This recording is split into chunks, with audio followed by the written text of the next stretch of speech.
有烏茲別克嘅。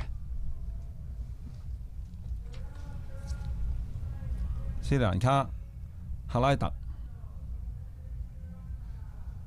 哦，新加坡呢位就矮細啲啊，李舒賢。講呢就比較少呢個項目啦。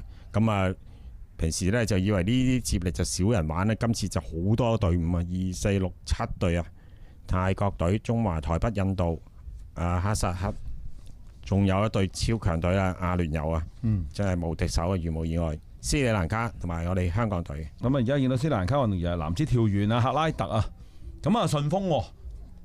1.3米，上一跳嘅人係正啦。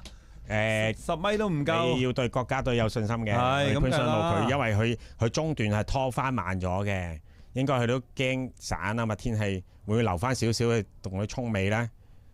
但係睇伊朗琴日嘅表現呢，就係拉絲好快嘅。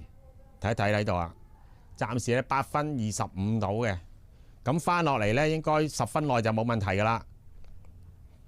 伊朗嘅選手其實跑翻去自己嘅 pacing 嘅啦。哦，冇啦，加速咯，即刻冇啊。哦，我等一等你嚟，等你開心一陣。因為伊朗係9分44秒5係 PB 啦，佢而家應該去動個 PB 接近好多慶祝咧。因為我睇網上可以 DQ 喎。係啊，網上咧可以 DQ 喎喺美國啊，美國嗰個賽事係啦。第一弟都 DQ 添，嗰個而家最近談論緊嗰個就第一弟就 DQ 啦。賽事嗰個又話黑得就係謝啦。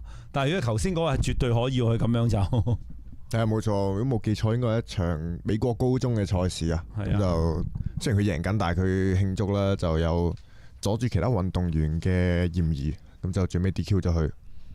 咁呢個畫面見到男子嘅跳遠，咁而家目前係第3跳。咦？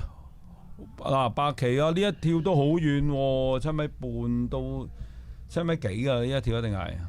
係，如果上到7米44，哇！差唔多7米半啦就話，哇！咁就取代咗曾玉培，就上到第3個位置啦。而家要睇決賽嗰3跳啦。香港3跳啦。冇錯。咁我哋而家香港隊嘅運動員啦，除咗有曾玉培排喺第3之外啦，仲有下面2位嘅運動員。